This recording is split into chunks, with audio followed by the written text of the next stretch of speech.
what does, Pan-Africanism mean to you? It being a Pan-African film podcast, just a general question, like, what does Pan-Africanism mean to you? For me, I come from the island, from Guadeloupe. It's a small, tiny island.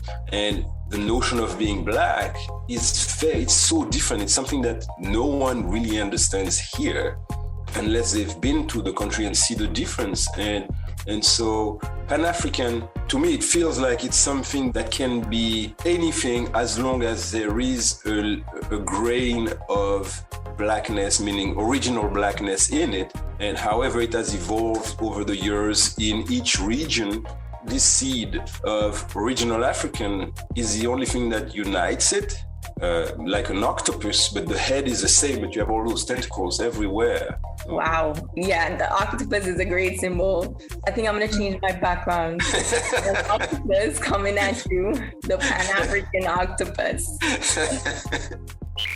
All right, you guys, let's get into first. There is a movement promoting our stories, and many of us grew up with a strong craving for images we can relate to. Production teams, writers, creative heads have come together to tell stories, and this podcast is their voice. The themes covered are very relevant to the Black community, and anyone concerned by the social and racial injustices that are in place to stifle this voice. The Pan-African voice is not easily heard, and here we talk about our movies, that film or doc which you heard about but didn't get to see. What was the story? Where can I watch it? It now has a voice. Tune in. We walk you through these stories and interview the filmmakers. Welcome. Karibu sana. Karibu sana. And starting right on the lens. Ready, and action. Welcome to my station. How can I help you today, beautiful? I need directions to Manhattan. Can you please give them to me? I'm in a rush. New York City ain't going nowhere. This is your station? Mm-hmm. Your Phil? Yeah. I mean, don't worry about the name tag. You are a gas attendant. Well, that is true. And the only thing you own is that silly little bike over there. And that silly little bike isn't even the collector's item you say it is. Oh, no, that's it's a Huffy.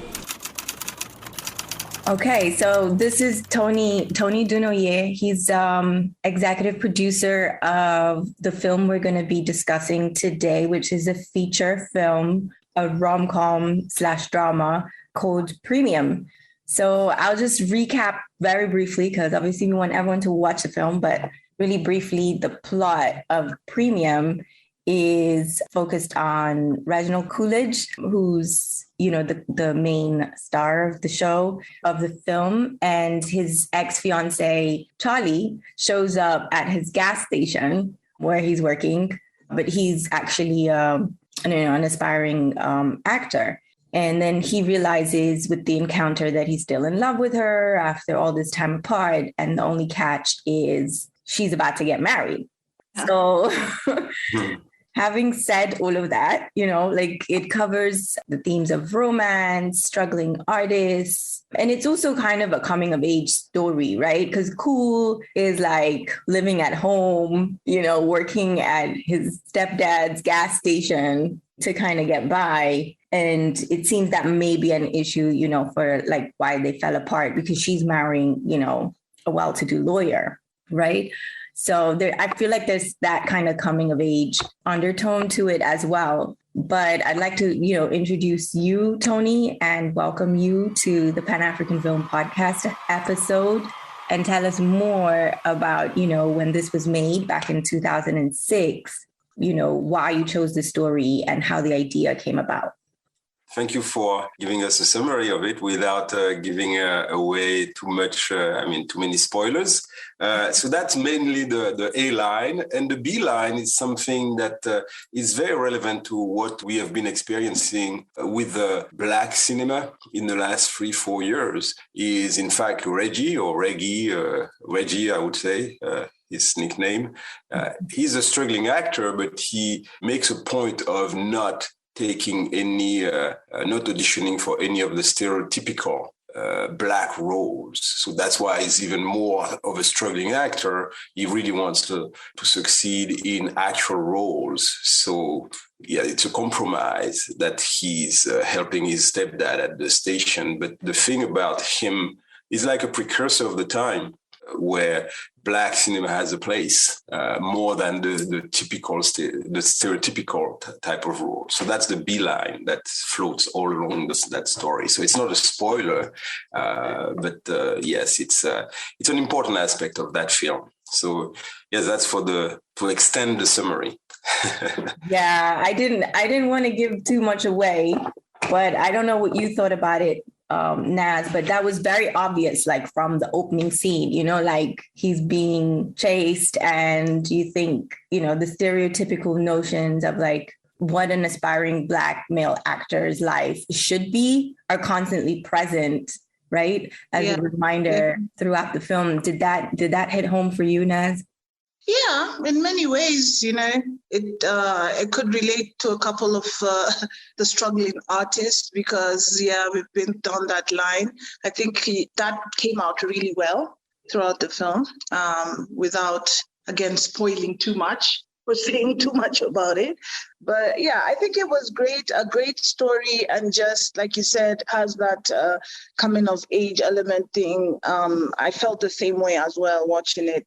Overall, makes you sit down and think about life in general, choices, things we have to decide, things we have to let go of or hang on to, and things like that. So that was quite interesting for me. Yeah.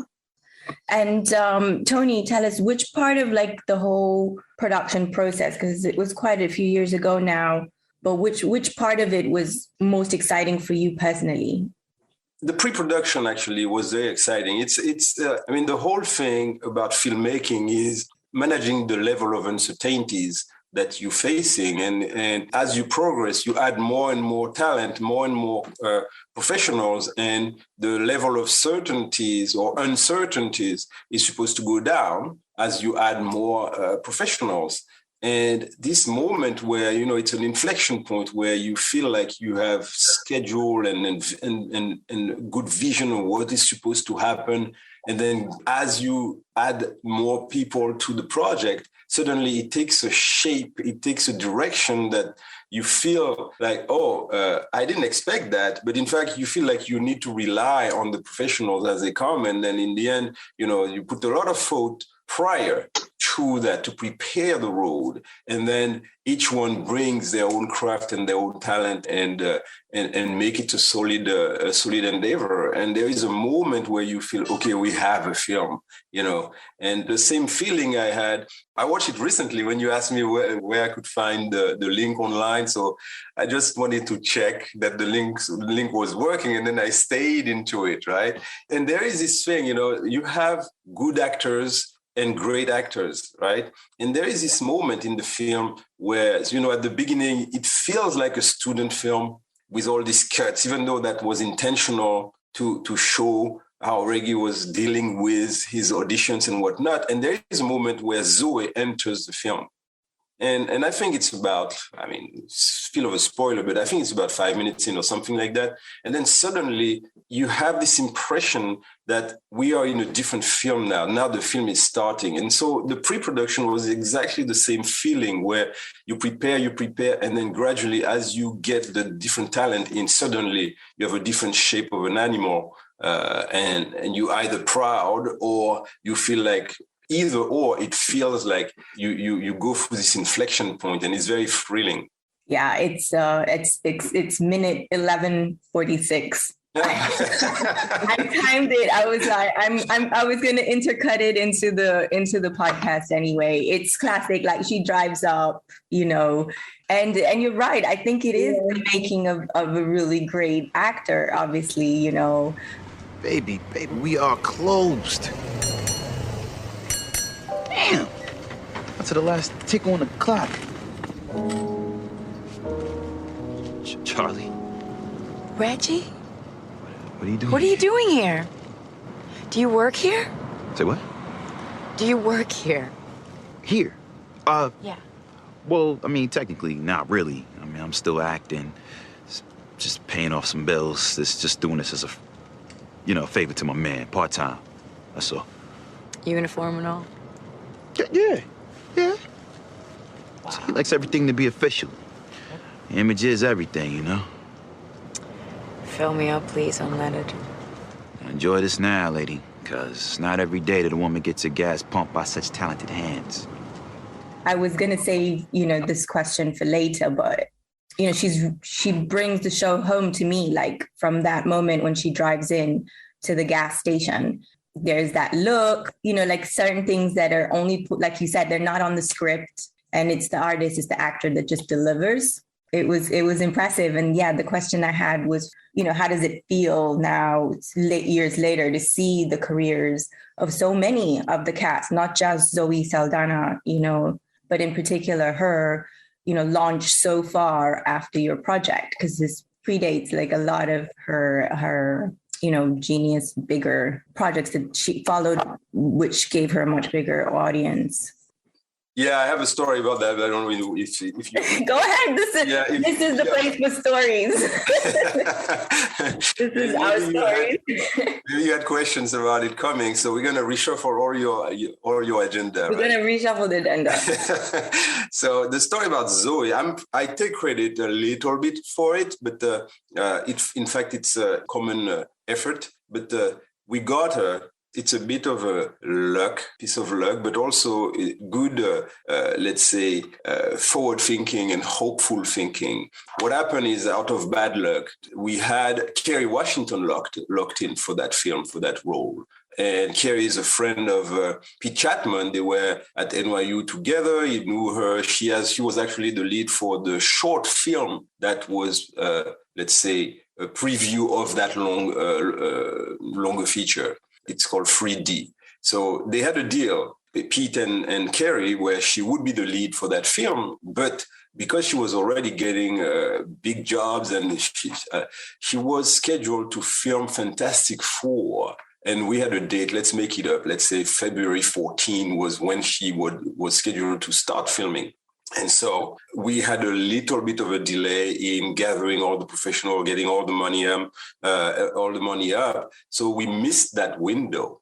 And not just we missed that window, we knew we would miss the window, right? So we had to immediately go and find someone else. So there were a couple of candidates that we would be chasing. And then came this little serendipitous idea where I had seen Zoe in a film. My daughter took me to see Center Stage 6 years earlier in 2000 with Peter Gallagher, because my daughter was a dancer at the New York City Ballet. She loved every possible film about dance, so she took me there.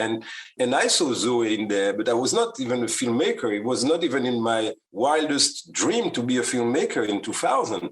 So we see that film and I'm like, oh my God, this young girl, she stole the show. It's not a show about her, but Zoe exploded in Center Stage, but it was a very small role, but she stole the show. So here I come as a suggestions for who is going to replace Kerry Washington. So we have a list of possibilities. And I'm like, we have to try Zoe. And that was the strategy. She had been never the lead, but supporting cast in a few films, and in particular, the most recent one was one with Ashton Kutcher, Black and White, and she had a very small role in the first Pirates of the Caribbean. She was the one slapping Johnny Depp when she said, "You stole my ship." And that was her big moment. But it was like tiny role. So, but for some reason, I felt like we have to put our focus on her. And so what we did is we convened, and then we decided, okay, let's not. We didn't have enough money to pay big fees for actors, so we decided let's not hit the agent. Let's go to the manager. And we only needed 15 days of shooting with her. So we went to see the manager and told him, Zoe has been in many films, but she's never been the lead. This is the thing. Clever. For 15 days, we have no money, little to no money. And not only they say yes, but they did it for free. Wow. So that's how we got Zoe. And so this thing about approaching a talent and finding the right timing, and for some reason, I was the one pushing harder and harder Not that I was the one saying, it had to be Zoe and only Zoe. I was just like, we have an opportunity, let's do that. And that's how it happened. So the fact that she said yes, for me, it was like, oh my God, this is like a dream that I had 6 years earlier when I was not even a filmmaker. Look around you, man. We work at a gas station. You fix cars. I pump gas. I could barely keep my fingernails clean. Yeah, there's some special soap in the back. Is this what you want for yourself? Look, I happen to like my life. Yeah, well, whatever works for you. Yeah, whatever works for you too. When's the last time you booked something? Whatever, man. I've done commercials. Really amazing. I would like to know why you chose to tell the story of a struggling artist as a rom-com. Like, why did you decide that's the way to go? I didn't decide that, actually. We just jumped on the film. In fact, at the time, we got to meet Pete Chatmon maybe end of 2004. I had a partner. His name is Tom. So Tom and I, we were developing a film on a famous Black character of the 18th century who is known as the Chevalier de Saint-Georges. So it was a big production that we were trying to develop. We were young filmmakers. Tom had been to film school. I was just an investment banker who was born in the same island as that character. And Tom and I, we just decided, let's make a film about him, right? So, and we just went for the kill, like we're gonna make a big production about him. So there was no way any door would open to us if we didn't have any credit before. So in 2004, we got wind of Pete's project because he had just won the Sundance Lab contest. So we just thought, all right, there is a script. This is a young filmmaker. He has all the talent we can imagine. He is a young Black teacher at NYU. He wrote a script. We liked the script. We found it was funny and it would fit our development careers. So we just said, okay, let's fund and make that film. And so that's the best way to have an immediate credit in your roster. So our profiles were bumped up with the production, the immediate production of that film. So we didn't choose what it was. It was, okay, Sundance was ready. Pete had just gotten those awards. So we just went for it. And so that was the most immediate way of getting a credit on IMDb or on any platform. About Pete Chatmon, obviously he wrote, produced, and directed it. Were you always aligned with the vision he had of the story? And how did that collaboration actually come about? Well, it's good to have a writer, director, producer who not just wants to be all these three, but who actually is all these three. You know, Anna and I, we've met people who believe they are all free, and when they actually none of the free. And that makes it very difficult. But when you have someone who has the character, the personality, the openness, the craft, and he was also a teacher at NYU. He wrote several scripts. He had already filmed a couple of short film, thesis films. He had animated interviews, and you can tell that this is a guy, he's not a star yet, but he knows what he's talking about. So it was easy. And because he had all three hats, and all three hats were verifiable and actually convincingly verifiable, it was a no-brainer. So the collaboration with him was extremely simple. We spoke the same language. Tom was more of a filmmaker than me because he had been to NYU Film School, in Columbia Film School before. I was just an investment banker with a little bit of money in his pocket, wanting to do something thrilling. And we decided to develop something of a film business. The collaboration was very easy, and Pete was able to speak all possible languages of the people in front of him. It's kind of a dream to have people with these kind of talents. Even with great directors today, you have some who would tell you, I don't want to deal with this or that or this part of the film. Pete would do everything, and with the precision of someone who has studied it, who knows what the element criteria and of analysis are from every lens. And this was like a gem for us, really.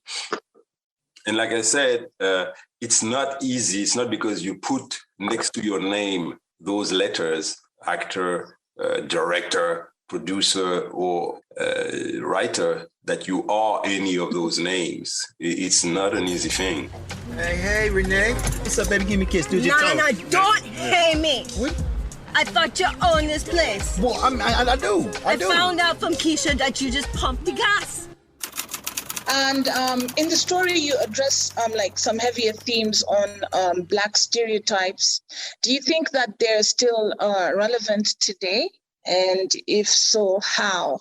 Well, that's what I was talking about earlier when I said we were the precursor of this movement, the more recent movement of, it's actually wokeness, but I hate using that word because there is so much negativity attached to it. But it was really the precursor of wokeness, and with the B story being that very important message, and wrapped with an A story that is a combination of something funny and something romantic. So yeah, it was very relevant. And to have, Tom and I are Black, Pete is Black, we teamed up with a white producer and another guy who is Indian producer. So it's not like, we have to be Black and Black only. We just thought, there is relevance there. There is enough passion and enough assimilation of some of the filmmakers to the story. And let's team up with a couple of other professionals who understand that and make it a real story for the screen. So yeah, it was a story about Blacks written and developed by some Black people, along with some professionals of any races who had, or any culture who had enough of the understanding of the craft to take it to the next level. Actually, just to piggyback off of that, Naz, something I want to now start introducing because of the way the conversations have been flowing in the episodes. And I'm just going to ask us, a general overall question. What does, Pan-Africanism mean to you? It being a Pan-African Film podcast, just a general question, what does Pan-Africanism mean to you? It's hard to to answer that question, because it can mean so many different things. Even the word Black can mean so many different things. And I am a Black man in America, where I don't feel like I'm an American Black or an African American. I'm not, because my culture is dominant and in my way of life, and I'm very different in my perceptions of things than the African American, the traditional African American from the country. And they have an idea of what Pan-African would mean or what being Black would mean. For me, I come from the island, from Guadeloupe. It's a small, tiny island. And the notion of being Black it's so different. It's something that no one really understands here unless they've been to the country and see the difference. And so Pan-African is, to me, it feels like it's something that can be anything as long as there is a grain of Blackness, meaning original Blackness in it. And however it has evolved over the years in each region, this seed of original African is the only thing that unites it. But the fact that it has blossomed with so much diversity culturally in every single island is something that is a global phenomenon, like an octopus, but the head is the same, but you have all those tentacles everywhere. So I couldn't put a sticker on that other tentacles over there, but I just know we connected to the same head. Okay, so just to close up, actually, we only have a few minutes left here. I wanted you to talk a little bit about where we can find the film, a little bit about the distribution journey of the project for the audience who's listening, in and outside the US. I'd say that now this film is available online. It has run its course. We didn't sign the best deal ever. We funded the film, so we put our own money into it, which is a crazy thing. And I wish I had a few minutes to tell you the story about that. It's a personal journey that's worth sharing. But we invested. We really believed into the film, but also for the credit that we wanted to have, all of us actually. The Indian guy, that was his first film as well, Indian producer. So we wanted to have that and to have a distribution deal.